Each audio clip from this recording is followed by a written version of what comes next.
तो स्टूडेंट्स आप यहाँ पर देखिएगा कि डिफरेंट टाइप्स ऑफ कोल जो हैं उनमें परसेंटेज ऑफ कार्बन किस तरह से डिफरेंट होती है।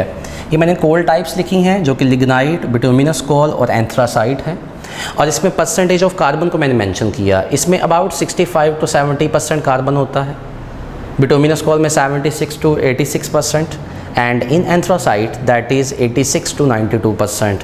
ये डिफरेंट सोर्सेज अगर आप गूगल सर्च करें या डिफरेंट बुक्स में देखें तो इनकी क्वांटिटी परसेंटेज ऑफ कार्बन की जो है परसेंटेज वो थोड़ी कम ज़्यादा हो सकती है, लेकिन अबाउट इतनी ही परसेंटेज ऑफ कार्बन इसमें मौजूद होती है।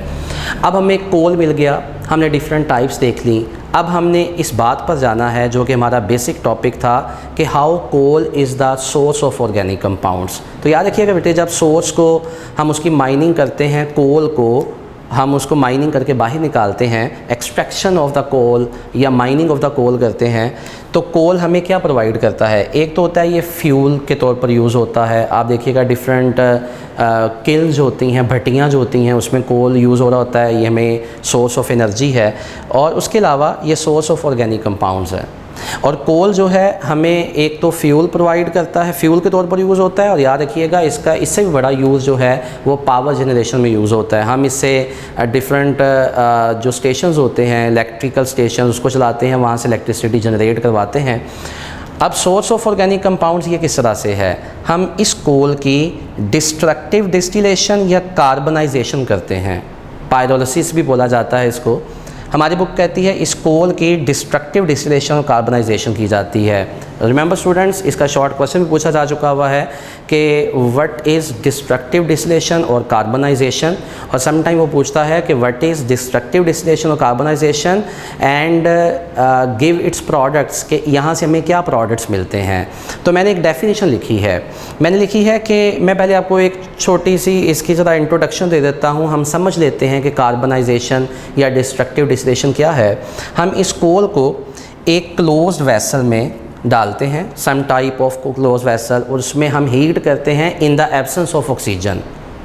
और जब इसको हीट किया जाता है तो यहाँ से हमें डिफरेंट यूज़फुल प्रोडक्ट्स मिलते हैं। कहता है this process is called destructive distillation, the process in which coal is heated in close type vessel and decomposed in the absence of oxygen. उसको डीकम्पोज कर दिया जाता है एब्सेंस ऑफ ऑक्सीजन में, और वहाँ से हमें क्या मिलते हैं, टू गेट यूज़फुल प्रोडक्ट्स।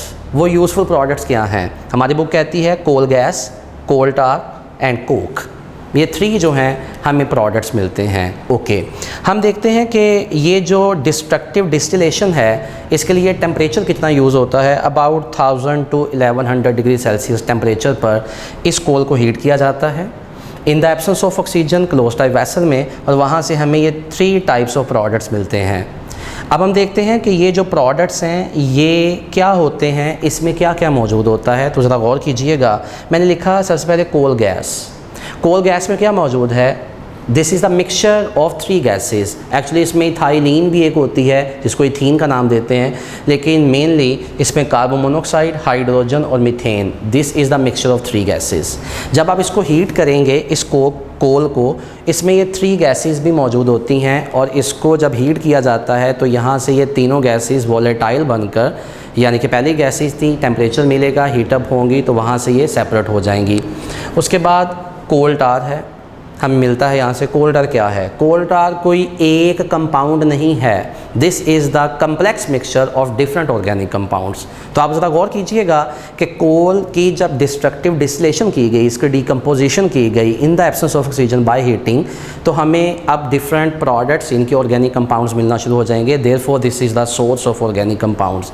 हमारी बुक मेंशन नहीं करती है, बट याद रखिएगा कोल टार जो होता है वो ब्लैक विस्कस लिक्विड होता है, ब्लैकिश होता है, and this is composed of complex mixture of condensed ring aromatic compounds. हम आगे जाकर कंपाउंड्स की टाइप्स पढ़ेंगे, यहाँ पर सिंपल वर्ड्स में बता देता हूँ।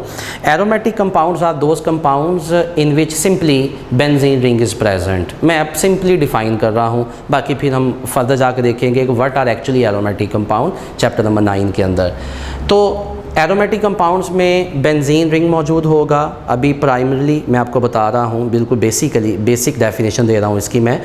तो एरोमेटिक कंपाउंड, कंडेंस्ड रिंग का मतलब क्या होता है, देखिए बेंजीन का रिंग जो है वो इस तरह से होता है, 6 carbon atom 6 hydrogen, this is the benzene ring, जिसको इस तरह से कहा जाता है। अगर मैं इन दोनों दो फॉर एग्जांपल बेंजीन रिंग हैं, तो जिस कंपाउंड्स के अंदर ये बेंजीन मौजूद है वो एरोमेटिक कंपाउंड है। अगर लेट्स सपोज मैं दो बेंजीन रिंग को आपस में इस तरह से अटैच कर देता हूँ तो आप देखिएगा कि ये आपस में फ्यूज्ड हो चुके हुए हैं। एनीवे आप डिफरेंट इसको इस तरह से भी लिख सकते हैं कि ये एक बेंजीन रिंग है, इसको थोड़ा सा मैंने उल्टा करके लिखा, और ये देखिएगा ये आइसोलेटेड फॉर्म में है ये वाले। तो अब ये जो कोल टार जो होता है ये कम्प्लेक्स मिक्सचर है इन एरोमेटिक कंपाउंड्स का, जिसमें बेंजीन रिंग आपस में कंडेंस्ड हुए होते हैं, आपस में मिले हुए होते हैं। और वो कौन कौन से हो सकते हैं, मैं सिंपल बात बता दूं कि अगर बेंजीन के ऊपर ये बेंजीन है, यहाँ पर बेंजीन रिंग है, इस पर OH ग्रुप मौजूद है, दिस इज़ कॉल्ड फिनोल। अगर मैं इसके ऊपर NH2 अमाइनो ग्रुप लगा दूं तो वो एनिलीन बन जाता है। अगर मैं इसके ऊपर डिफरेंट मिथाइल ग्रुप लगा दूं तो वो टोलोइन या मिथाइल बेंजीन का नाम देते हैं इसको। तो हम डिफरेंट वहाँ से ड्राइव कर सकते हैं कंपाउंड्स को, इनको सबको एरोमेटिक कंपाउंड्स का नाम दिया जाता है। कहते हैं इसमें फिनोलिक कंपाउंड्स होते हैं, यानी कि इस तरह के कंपाउंड, ये फिनोल है, इस फिनोल के ऊपर आप डिफरेंट और एलिमेंट्स या ग्रुप्स अटैच करते जाएँ तो उनको फिनोलिक कंपाउंड्स कहेंगे, एक्चुअली ये एरोमेटिक कंपाउंड्स ही होंगे। इस तरह से एरोमेटिक नाइट्रोजनस बेसिस हैं और अल्काइल सब्स्टिट्यूटिव ग्रुप्स भी हो सकते हैं, जिसमें अगर बेंजीन के ऊपर मिथाइल ग्रुप लगा दूं तो वो अल्काइल ग्रुप कहलाता है मिथाइल। आपने मैट्रिक में ऑर्गेनिक केमिस्ट्री में इतना सा पढ़ा होगा, तो बाकी देखेंगे इंशाल्लाह हम नेक्स्ट जाकर। तो एरोमेटिक कंपाउंड्स हैं, एरोमेटिक नाइट्रोजनस बेसिस हैं, और इसके अलावा इसमें पैराफिनिक एंड ओलेफिनिक हाइड्रोकार्बन्स मौजूद होते हैं। पैराफिनिक का मतलब है पैराफिन्स, पैराफिन्स अल्कीन्स को बोलते हैं, और ओलेफिन्स जो होते हैं वो अल्कीन्स को भी बोला जाता है। हम क्यों बोलते हैं इसको वो भी चैप्टर 8 में जाके डिस्कस करेंगे। सिंपल वर्ड्स में इसके अंदर वैरायटी ऑफ एरोमेटिक कंपाउंड्स हैं। इसमें फिनोलिक कंपाउंड्स हो सकते हैं जो कि एरोमेटिक हैं, एरोमेटिक नाइट्रोजनस बेसिस जिसमें नाइट्रोजन की बेसिस के एरोमेटिक कंपाउंड्स आगे मौजूद होंगे, और उसके अलावा पैराफिन्स हैं यानी कि अल्कीन्स, और olefins alkenes, mixture of organic compounds पता नहीं कितने सारे होंगे। तो इस मिक्सचर ऑफ ऑर्गेनिक कंपाउंड्स को हम कोल टार बोलते हैं। तो मेरी बात ठीक हुई कि जो कोल है, जब हमने उसकी डिस्ट्रक्टिव डिस्टिलेशन की तो हमें देखिएगा डिस्ट्रक्टिव डिस्टिलेशन से ये कोल टार मिल रहा है। और कोल टार क्या है, एक्चुअली डिफरेंट सोर्स है डिफरेंट ऑर्गेनिक कंपाउंड का। तो एक्चुअली कोल ही ये कोल टार प्रोवाइड करता है जिससे हमें डिफरेंट फर्दर ऑर्गेनिक कंपाउंड्स मिलते हैं। So it is proof that coal is the source of organic compounds. अच्छा, थर्ड थिंग जो हमें मिलती है यहाँ से वो कोक थी, जो कि इसका थर्ड प्रोडक्ट था जो कि डिस्ट्रक्टिव डिस्टिलेशन ऑफ कोल से हमें मिला था। कोक क्या होता है, याद रखिए कोयला जो होता है, कोल जो था, जब हमने उसको हीट किया तो गैसेस ये निकल गई, ये विस्कस लिक्विड की फॉर्म में सेपरेट हो जाएंगे। बाकी एक हार्ड सॉलिड टाइप हमारे पास प्रोडक्ट बचेगा और उसको हम कहते हैं that is called coke. Grey hard porous feel होती है इसकी, पोरस सा होता है, पोर्स होते हैं विद हाई कार्बन कंटेंट। याद रखिए जो इम्प्योरिटीज़ हैं वो इस शक्ल में बाहर निकल गई हैं इसके अंदर से। और इसके अंदर जो कोल होता है, कोल सारी बात ज़मीन से जब निकलेगा प्योर तो नहीं होगा, डिफरेंट इम्प्योरिटीज़ इस शक्ल में मौजूद होती हैं। जब हीट करके इनको सेपरेट कर लिया जाता है तो हमारे पास कोक मिलता है। कोक को मैं सिंपली कह सकता हूँ कि ये रिफाइंड फॉर्म ऑफ कोल बन जाती है, कि जब आप डिस्ट्रक्टिव डिस्टिलेशन करते हैं ये इम्प्योरिटीज़ की शक्ल में यहाँ से निकल जाते हैं और बाकी हमारे पास कोल जो है, कोल वो हमारे पास प्योरेस्ट फॉर्म में, ऑलमोस्ट प्योरेस्ट फॉर्म का मतलब ये नहीं है कि बिल्कुल प्योर कार्बन ही सिर्फ मौजूद होता है, अभी भी कुछ इम्प्योरिटीज़ मौजूद हैं। तो इसके अंदर कोक के अंदर आप देखिएगा बेस्ट क्वालिटी ऑफ कोल जो है एंथ्रासाइट कहलाता है। इसके अंदर कोक के अंदर इससे भी ज़्यादा परसेंटेज ऑफ कार्बन मौजूद होती है, और फिर हम इसको आगे फर्दर यूजेस में लाते हैं और इसे हम पावर जनरेशन में यूज़ करते हैं, इसको एज अ फ्यूल यूज़ कर सकते हैं एंड डिफरेंट टाइप्स इसको यूज़ कर सकते हैं। याद रखिएगा ये जो कोल, नेचुरल गैस, पेट्रोलियम, तीनों जो सोर्सेज ऑफ ऑर्गेनिक कंपाउंड्स हैं ये हमारे पास एनर्जी सोर्सेज ही होते हैं, तो हम इसको एनर्जी के तौर पर यूज़ कर रहे होते हैं डिफरेंट जगहों पर। उसके बाद स्टूडेंट्स याद रखिएगा हमारा ये जो टॉपिक एंड हो रहा है उसमें बता रहा है कि पाकिस्तान में कितने रिसोर्सेज हैं इस कोल के।